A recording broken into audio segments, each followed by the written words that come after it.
start recording if here we go. If everybody is, well, you've all been aware that the recording is about to happen. So hopefully that's fine with everybody. Obviously hide your camera if you don't want to be on the recording.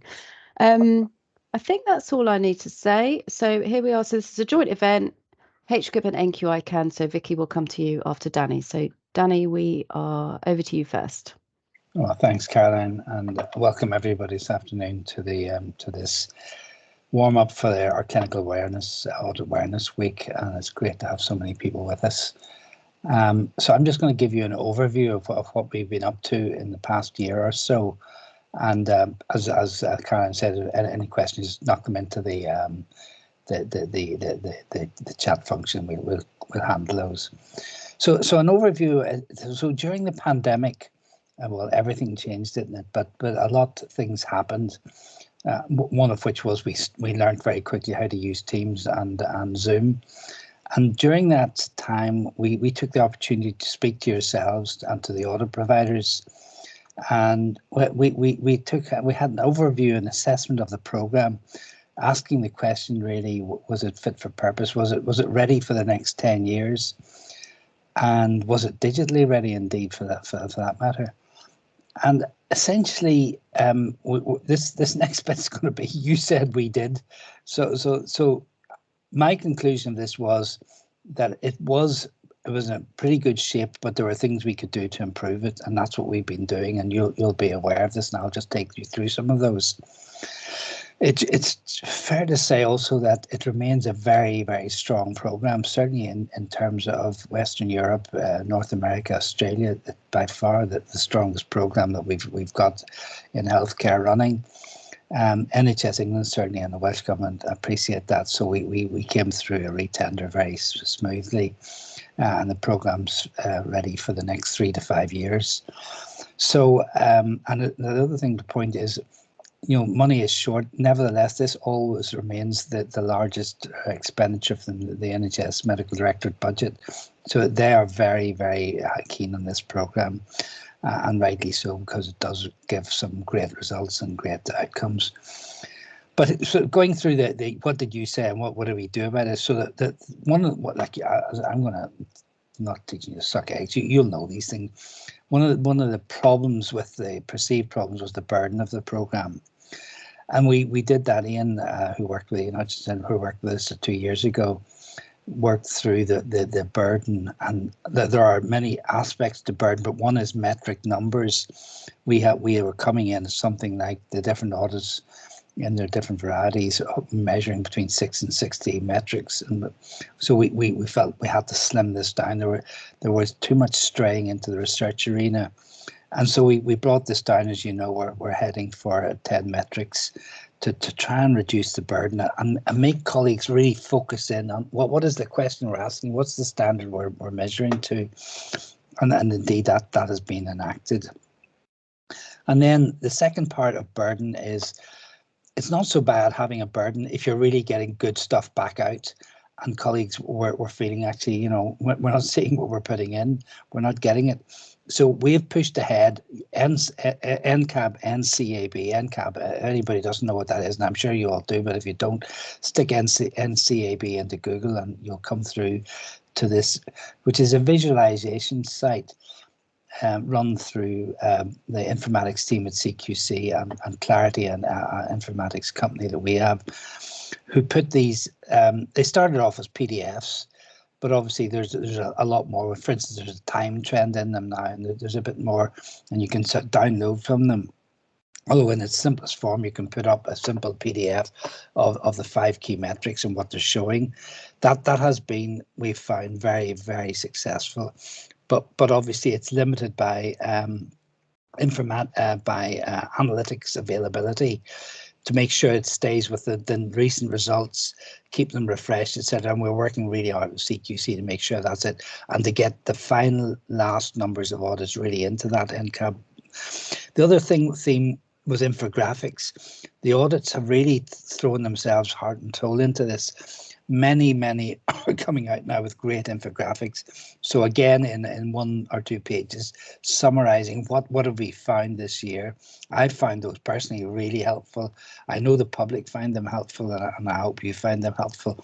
And again, any feedback you want to give in any of these areas, please just send in the messages, because we're open to helping. And then we worked with audit providers on the annual report. A lot of colleagues out in the service really felt the annual report was useless. That I read them all. There were tomes, there were big volumes of work, huge amounts of effort went into them. Probably not particularly helpful for those at the front line, who then had to take these 60-page things and condense them down into what's it mean for me and us. So colleagues have been asked, and they are doing this, to home really in on a kind of state of the nation. I think we're calling it. What's the key message we want to get across this year? Now, I must emphasize, we're not getting rid of stuff. The audit providers have been asked to keep all of the other things that they would put normally in an annual report on their website for the 2023 report. That will be on their website with all of the complexity and the graphs and all of the tables that they love to have, and that are so useful for drilling down, doing research in all of these areas. But actually, to get the stuff that you need, something that's really condensed, and that's what we're doing. And going along with that was to tighten up on the recommendations. Yeah, we can imagine you're doing audit to standards, so you want to be reporting back out, but we don't repeat recommendations. We wanted to have the recommendations again honed in as to helpful for you at the front line, helpful for NHS England as commissioners, helpful for the different bodies who have to do something about these, and those bodies picked out, and also leading in very easily into so what are we going to do about it, the quality improvement picture. Do you want to hit the next slide, Claire? Thanks. So another theme that came up was the move to real-time data not fast enough, and we all understand that. So if you've got the traditional audit finishing its data collection in March, like more or less in another day's time, spending 6 months cleaning the data up, analysing it, putting out a report in September, October. So actually, in some respects, you're reflecting on 18 months events, 18 months previously. And that was quite a big criticism, just always saying, well, we've got better, newer data. So we addressed that. Now, the first thing is you have to say HES data comes in a 2 months delay. So real-time data always starts with that delay built in. Nevertheless, we are working very well with several of the audits to try and get periodic through the year, more easy to use data, real-time data. Now, the other side of that real-time data is the assurance bit, because if you're making decisions based on data, important decisions like reconfiguration, for instance, or remuneration, you want to have pretty assured data, and you don't get very assured data with real-time data. So essentially what we've ended up is with wanting both. The real-time data would be getting the data out, and that data is in that mantra of good enough for improvement. So it's not phenomenally assured, but it's good enough to make the improvement, to work the improvement journey out of it. And yet, on the other hand, we need the assured data with all the maths and all the rest, and the all checking, so that when important decisions are being made, that colleagues feel this is correct data. We trust this. So that's another move that we've been making. And then just adding into that, now we're looking to the future. Where are EPRs going to fit into this? Well, we're talking about HES with a 2 month delay. EPRs, are we going to start to be able to manage real-time data going in, which will be very fast, and then can we actually work on that coming out? So that's the thing in the future for us. And I'll throw in a few other words, jargon words, AI and all the rest. These are things sitting in the future, sitting in front of us here in many areas already. But we want to make sure, in terms of digitally future-proof, that we're really ahead with all of these. And then we don't sit in an environment just with one set of data. We're awash with data from everywhere. So how do we all fit this together with the other data flows coming in all over the place in healthcare? In fact, you've got a graph up there showing different areas of data.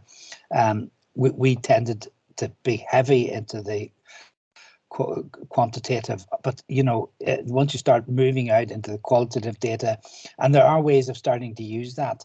So as integrating the different strands of data into this kind of really building a huge picture of healthcare in its various guises, looking at it from different ways, from a trust way, from a patient's way, of course, from a disease spectrum, a pathway spectrum. So there's so many different ways of doing this. So to try and keep the audit program up to speed, all these various approaches, and that's very important for us. And I mentioned patients have to be really at the heart of this. And one area that came out from our discussions with yourselves over the just pandemic and post-pandemic was the whole theme of proms and prems. We haven't been big in that. And we had a pilot showing us the way from urology using a prom in urology, which was really, really very good. Proms already in the NGR and joint work. So that's an area that definitely is fruitful. Obviously, it's been held back a bit by the cost of getting it all going. Nevertheless, that the message, we've got that loud and clear that proms and prems are important for us. And then there's another word that it's actually on the slide, data curation. The content, the content that data is captured in. That's a really important theme, isn't it? And I would extend that on out to another area of work that we're doing. We're really good at analysing data outcomes. By that I mean outcomes by various subgroups. Say, for instance, age, frailty, all of these, very, very straightforward. But we have not been good at throwing in the other areas that are really important that have come forward in the pandemic, such as ethnicity and deprivation. And we're working very actively at the minute to see how can we crack in with the audits to get them as a better tool to point the way to how we can do better in healthcare for helping these groups who seem to universally do badly in terms of outcomes across the board when we're looking through the audit program. And so that's work that's really ongoing. It's been ongoing now for a while, and we're trying to drill in to see what is our role in making that improvement. And if just yes, thanks. That takes me to this. I regard this as the so what question. Okay, we've got all this great stuff. Well, so what? And then and everybody who works with clinicians will know these questions. So what? And whose job is it anyway?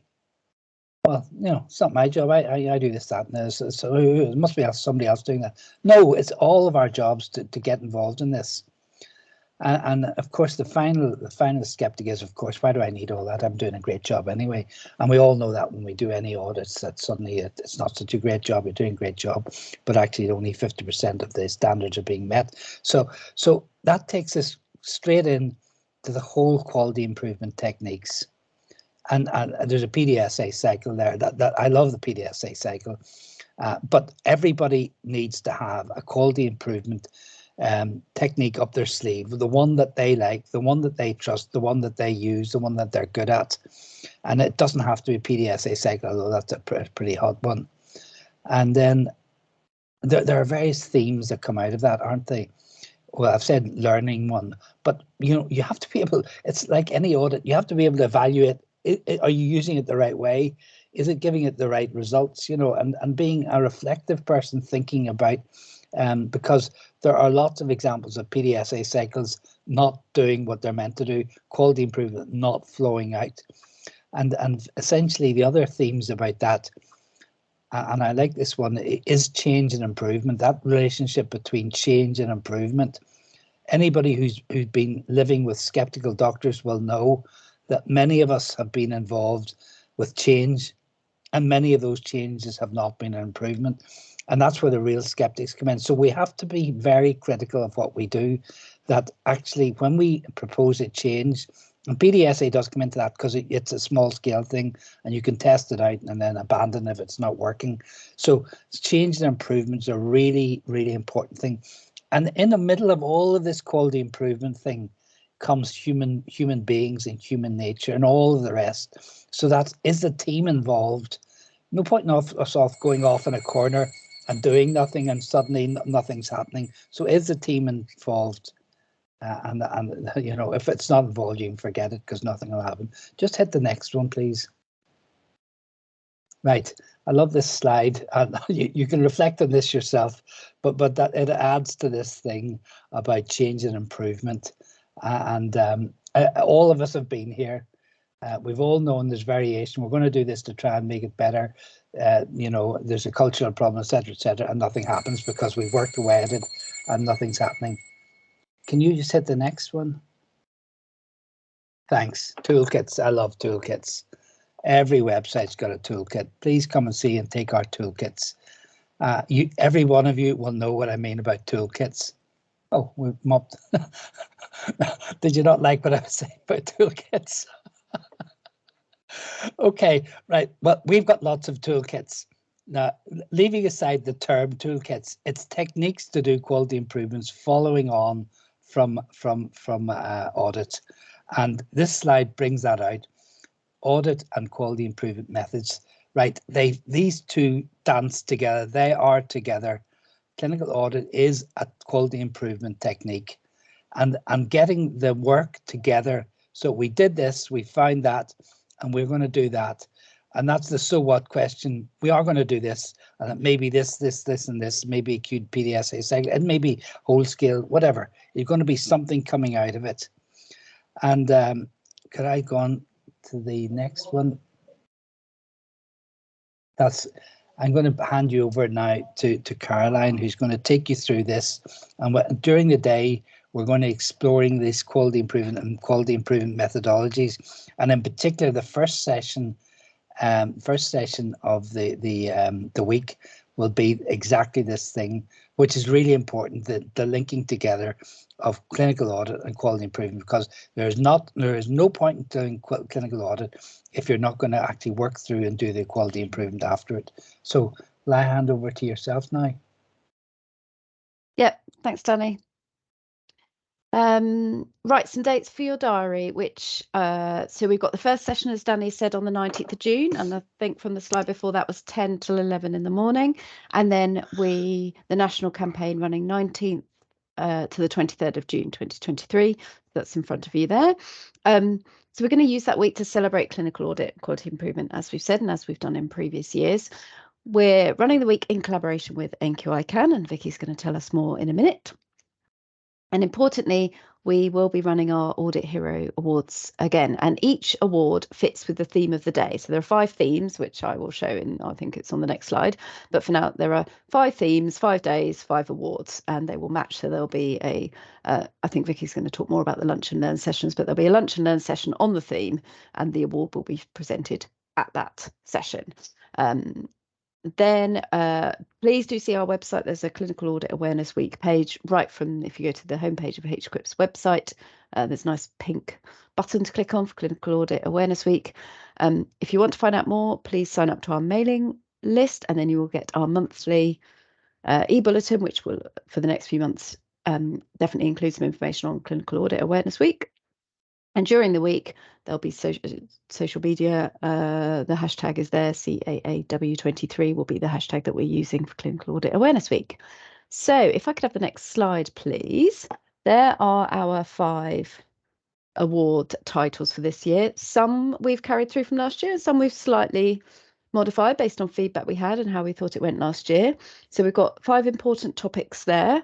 The first one, patient safety, I mean, top of everyone's list. So that's one of our topics. So each award is designed to enhance the way that the whole audit program, National Clinical Audit Program, is evolving. So we've got that emphasis on lasting change, organisational change, and system level change and development. We've got the second award, patient and public involvement, so emphasising the importance of that, and that one is open to teams themselves, individuals involved in patient public involvement. Those people involve themselves in whichever capacity. I'll come on to the criteria for the awards in a minute. Healthcare Inequalities Hero, our third award. So emphasising the importance that we've all realised, even more so since the pandemic, that we'll have a focus on healthcare inequalities. Then fourth, as I said, that real emphasis on influencing organisational change through audit work. So particularly at board level or at some system level, the work that we're doing to influence practice planning process. And then the fifth, sustainability hero, and we've left that quite open. So audits that may and work that include that will have a real sustainable impact, so either environmentally or organisationally with lasting change. So we've left that open to talk about, so that we open it up to any sustainable projects. Next slide, please. Right, so for all awards, you get to them through the HQuip website. We've tried to make them really easy to enter with boxes to fill in, with quite clear questions, and those questions match the judging criteria that the judges will be using. So they must involve a clinical audit. You can nominate yourself or others or teams or individuals. Any type of healthcare setting, so health and care in the UK. Those nominated must have had a key role in the work and in the successful delivery of the project. And we'll need to see evidence, and that's clear. So we don't mean additional uploads or anything like that, but a description of the evidence that you have for your nomination. And just to move things on a year, we've updated the data collection period. So a reasonable time now, so since the 1st of October 2021. So projects that have taken place in that time period.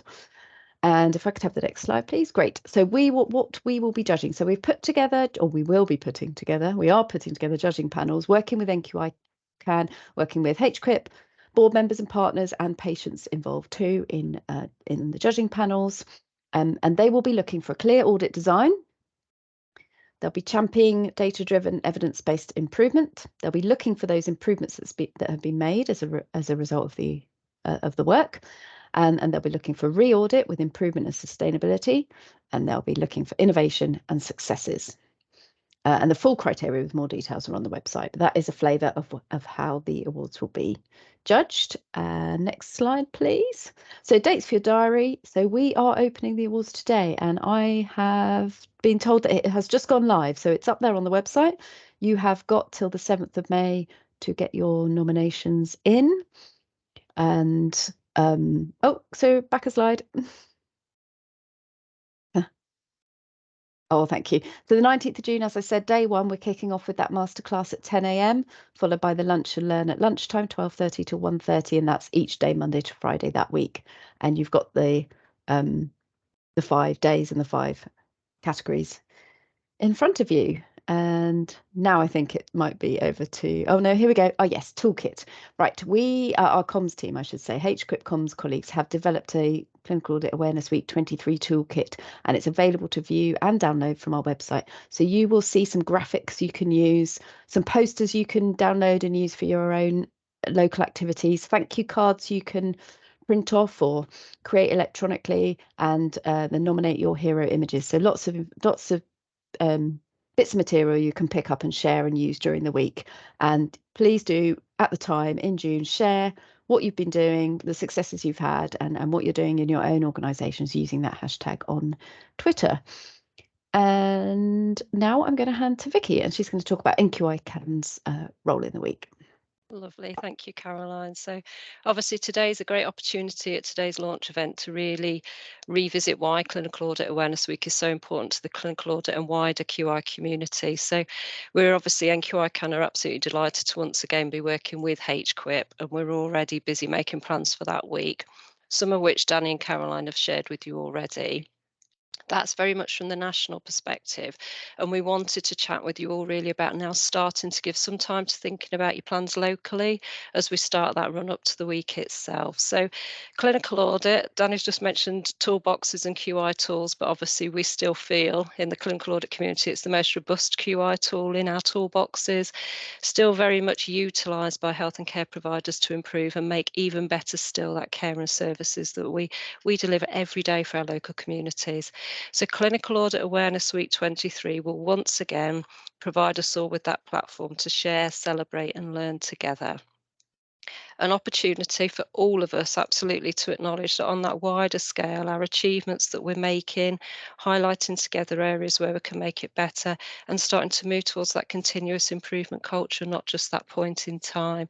So last year then we saw a great amount of local activity during Clinical Audit Awareness Week 22.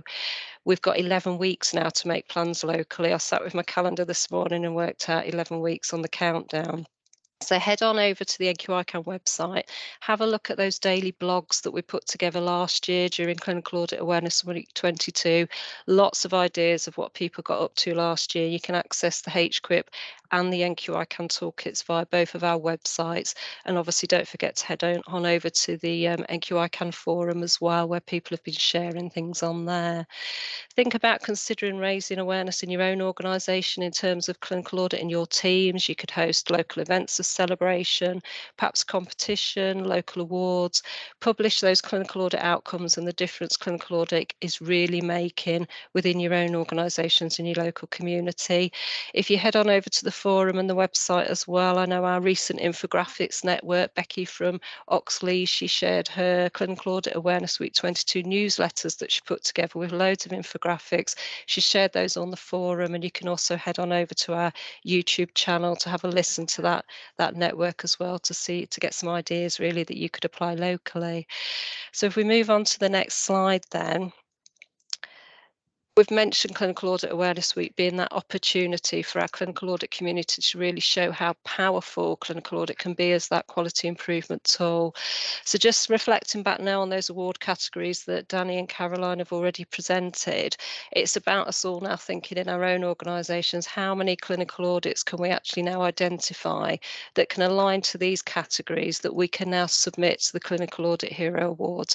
We all know that we've got vast programmes of clinical audit activity, so we do all have a lot of examples that we can submit. So NQICAN will host daily lunch and learn events. They're focused around the award categories. They will be held on MS Teams again. They'll be widely accessible for all. We've actually set up those links now, so we're going to make those available via the HQIP website, the NQICAN website and the forum. So you will literally just need to click on that link on that day. So Patient Safety Hero then kicking off on day one. And again, as the same as last year, in response to harm or near misses, we're often asked to undertake those clinical audits to measure how effective our actions have been in reducing or eliminating that avoidable harm. So we're all going to have a lot of clinical audits that are supporting improving patient safety. So it's just about thinking about what you could enter for this category. The Lunch and Learn itself will have a key speaker. We will be announcing key speakers soon. And obviously, as Caroline's mentioned, the winner will be announced and you'll have the opportunity to ask questions as well. Day two then will lead into Patient and Public Involvement Hero Awards. So again, you'll have audits that are in response to patient feedback, maybe complaints, topics that might have been identified as important via a patient group, audit outcomes where you've effectively presented to patients and the public to ensure that we're making improvements that matter most for our patients, and also clinical audits where we've effectively engaged patients in our findings, whether that's through innovative practice or effective engagement. So again, have a look at what's going on in your own organisation. I suspect you've got quite a lot of projects that you could submit to this category. Again, the Lunch and Learn will focus around a key speaker and announcing the award winner and hearing them present their project as well. And again, opportunities for questions. So Wednesday then, the focus on health inequalities, the health inequalities heroes. I think if you look at some of our projects in our own organisations, for many years we've deterred from collecting those patient demographics unless it's absolutely justified, whereas now we're refocusing on the fact that we do need to collect these and look at them more closely. We're finding out that certain groups or characteristics that will have poorer outcomes or lack of access to services. And we now need to feed this into all of our local projects, not just the national ones as well. So have a look and see if you've now got clinical audits that are emerging, where you've utilised your findings to really start to reduce health inequalities. Influencing organisational change, Hero, then on Thursday, very much thinking about how you've perhaps got projects that have influenced change maybe at board level in terms of healthcare practice. Ultimately, clinical audit will drive effective improvements in practice, but effectively implementing change is not always easy. How can we influence change well? So again, we'll shortly be announcing our speaker for this day, but it will potentially be involving Sam Riley's team again in terms of making data count. So we're quite excited. There'll be the opportunity for you to join us and pose your questions there as well. And then Friday then, as we end the week, it will be about the sustainability hero again. Danny's mentioned about the rapid changes as we've gone through COVID in terms of processes and systems, the way we've responded to a different way of working. Some of those changes have stayed. It has influenced the way that we actually see practice now and in the future. So thinking about some of your clinical audits that you've been doing in the last 2 years maybe that are now planning for or supporting practice in the future. So next slide, I think I've got one more slide. So just to round up then, we all work within the world of clinical audit. We do take such pride in terms of our teams, the work and what we achieve day to day, basically, in supporting the frontline teams to really make that difference in significant improvements in health and social care. As we all know, change doesn't need to be big. It doesn't need to be big to have a great impact. It just needs to be the right change in the right way at the right time. And we should all use Clinical Audit Awareness Week 23 this year to really go that bit further in acknowledging, sharing and celebrating what we've achieved and still continue to despite those additional frontline pressures. I know I always say I feel extremely proud to work within this clinical audit community and to hear, see and celebrate everything that we're doing every day in terms of achievements. With clinical audit, there's always room to improve, learn together, and that's why it's absolutely fantastic to see so many people on this call today as we start the launch of the run-up to Clinical Audit Awareness Week 23. So Audit Heroes are now officially open. As Caroline said, they close on Friday the 7th of May, which is a Sunday. Please take some time to discuss this with your own teams, your own organisations, and we look forward to seeing those worthy nominations rolling in. So I'll hand back to Caroline and Danny.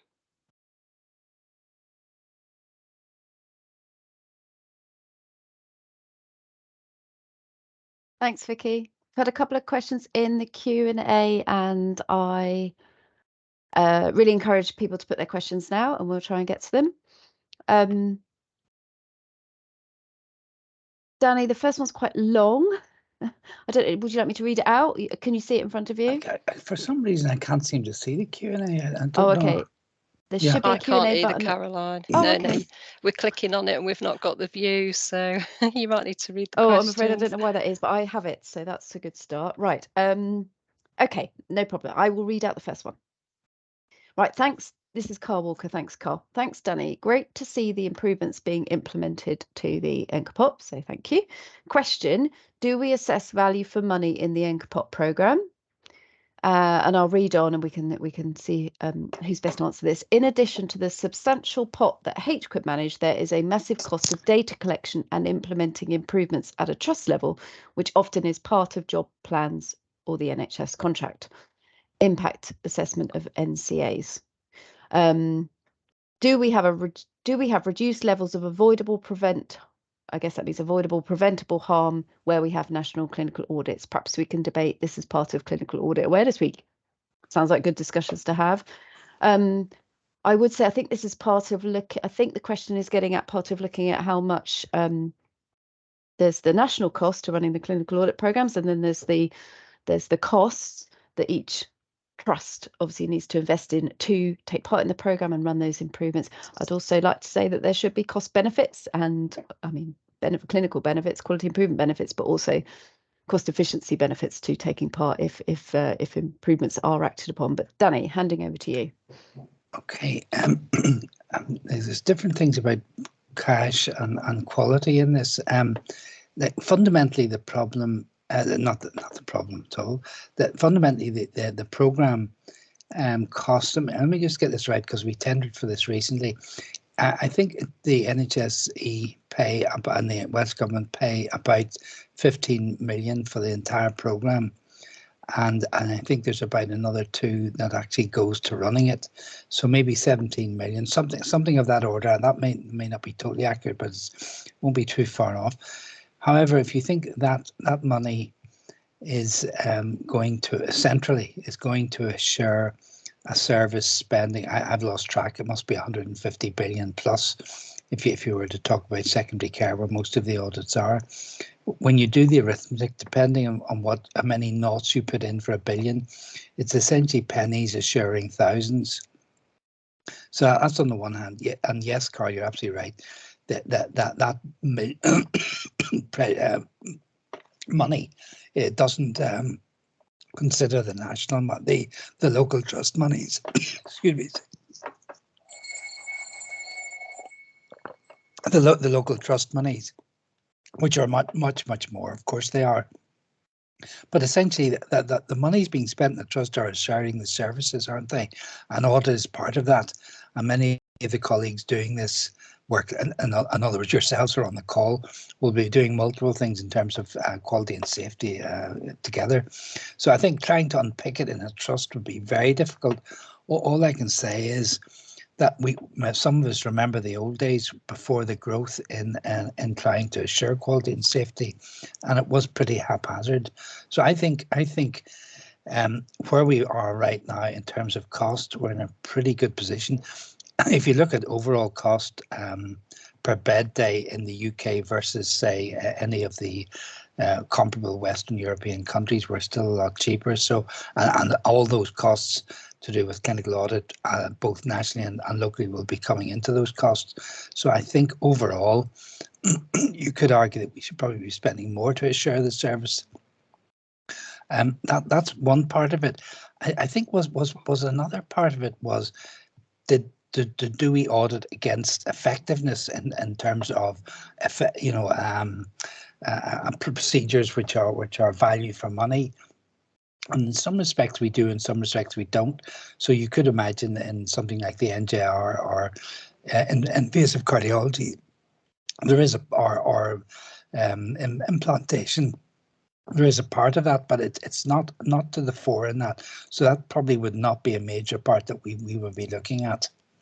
I'm very happy though to take that further, and we could discuss that further. How's that for an answer, Caroline?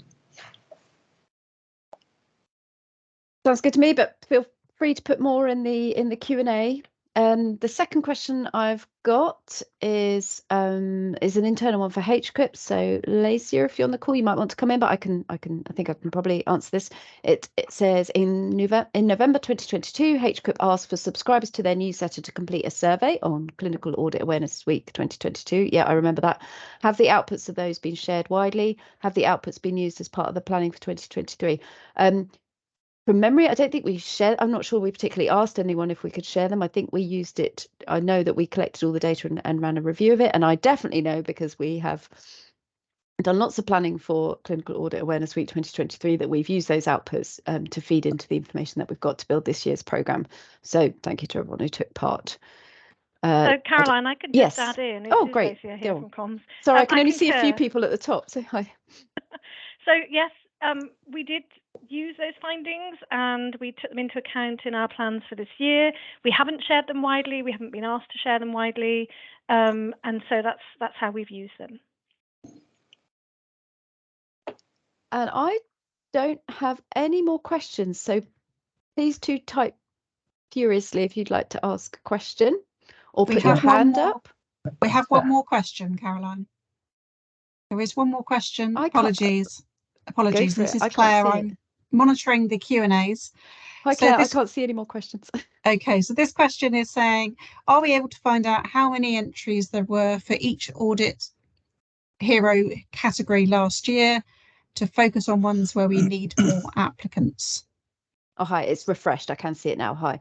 Are we able to find out how many to focus on ones where we need more applicants? So which were the most popular categories? Which ones might people focus more on locally? Well, I think we'd encourage applicants to all the. I wouldn't say we need any more applicants for any one particular award than any of the others. Lacey, did you have any more on that? But the only thing I can add is that we surprisingly had less nominations than we expected for the public engagement category last year, and we are not sure why. And so we've run that again because we know that's very, very important. But we've changed the terminology and the language around it, and we've hoped to make it so that people feel more inclined to get involved if they've got if they're engaging patients in their work. So I think that's the only one that I'd really flag. For the others, you know, we've gone ahead with the findings and relaunched the categories where we felt they were still relevant, but had one or two categories where we wanted to tweak the terminology so that people felt that they were really able to engage with it. So, for example, future proofing, we've changed to the much wider category of sustainability, which, as you previously alluded, is just there so that we can see what people's take on sustainability is, whether that's environmentally sustainable or organizationally sustainable or something else. We're very excited to see what you do.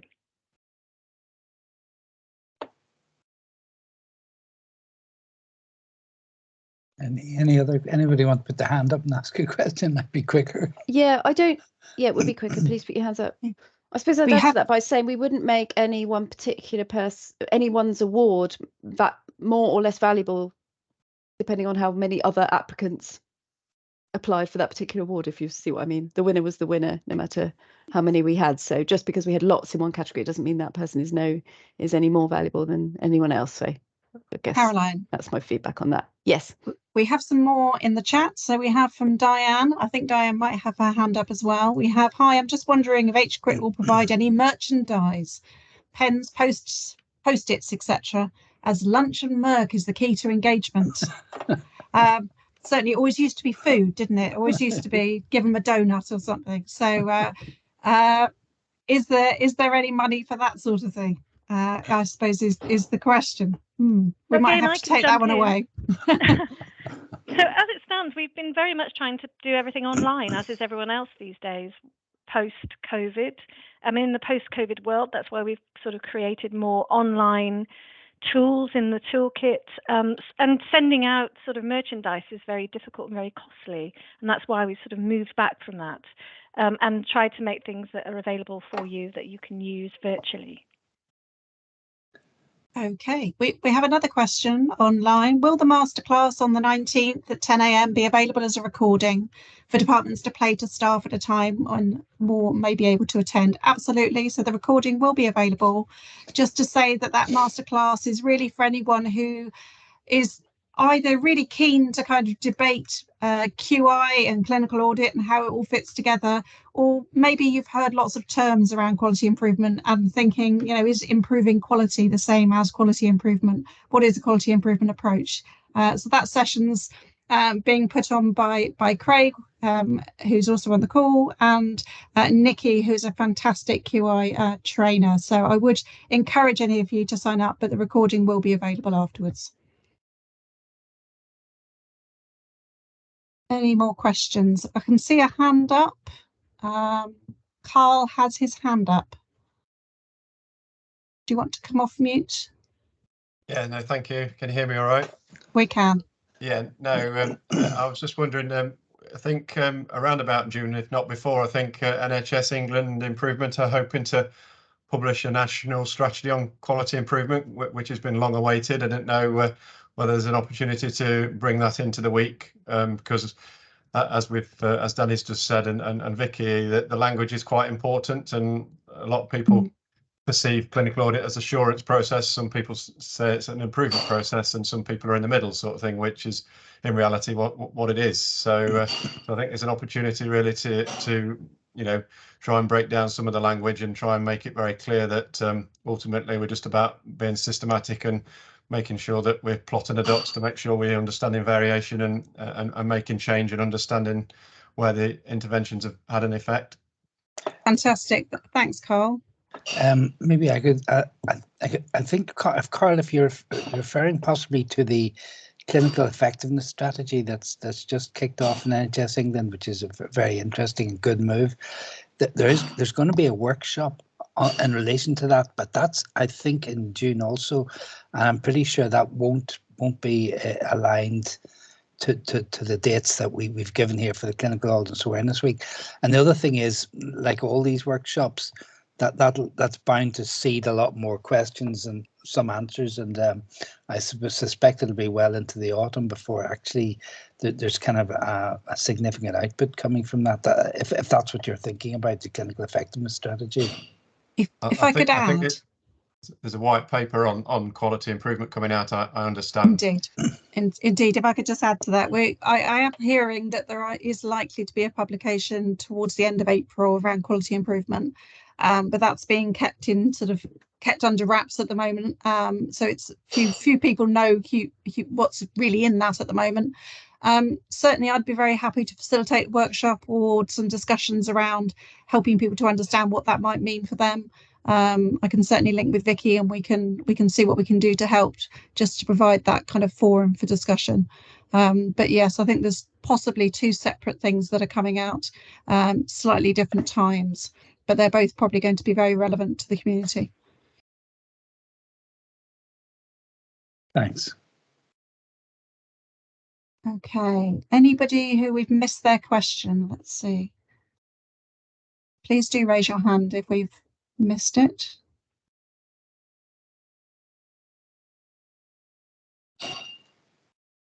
I can see one more question here from Khan.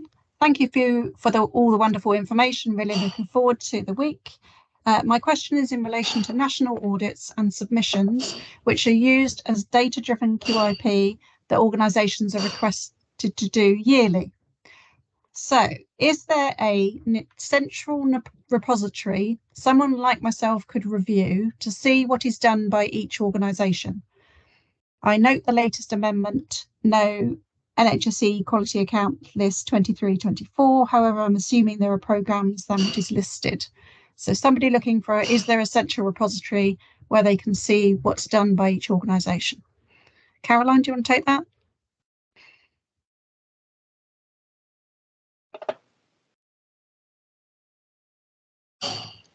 Goodness, that's a difficult question, isn't it? I don't know that there is a central repository. A central repository of what exactly? Of responses? Danny, maybe the data.gov, essentially all the reports eventually get published in data.gov. That's not an easy negotiable area.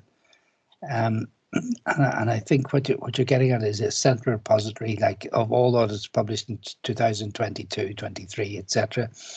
Data.gov would be that, but it's not easily navigable. And apart from that, there's nothing else. The quality accounts essentially says what each trust should be participating in. It mandates. It gives the mandated list of audits, but that's not either what you're asking for. So apart from data.gov, I think that the answer is there's nothing other than that.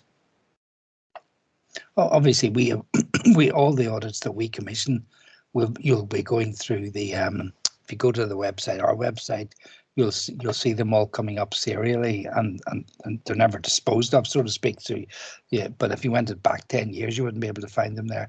But you'd find the recent last few years coming out through the. I think it's the program tab. Alicia, you'd be able to add that better on our website. I think it's under programs. You would find them. Yes, there's a tab with national programs. I'm just going to come in there, Danny, as well, because I'm wondering if people are wanting to know what other similar organisations to their own are potentially participating in. So I was just going to encourage you to perhaps raise this in your regional network meeting, or even head on over to the forum as well and start some threads, because obviously you know what other organisations are similar to your own, and obviously we know from publishing our quality accounts that we all participate in slightly different ones, don't we? So I think it's more about sharing, if that's what the question was getting at. Thanks. Okay, there are no further questions in the chat. If anybody wants to raise any hands, there's no hands either. No hands, no. Okay. Well, maybe we've tired you all out, and thanks very much for setting aside your lunch hour for coming and talking with us, and I hope that we've built up your expectations for the week in June. And we are so that every time I go to the awards presentation, it always takes my breath away. The stuff that's going on, you know, the reality, not just the annual reports, which are brilliant, but the reality of these local audits are so good. And hearing what different nuances and things and different ways of tackling, and we've all got the same problems, different ways of tackling them. So it's really great. So please put in your applications, and we read them all. And there's some really great stuff. Even those who don't win, you can imagine there's obviously a contest to be a winner, so to speak. But there's always great stuff through the whole breadth of these audits. And that's our lifeblood, frankly. So it's brilliant. So I hope you've enjoyed today.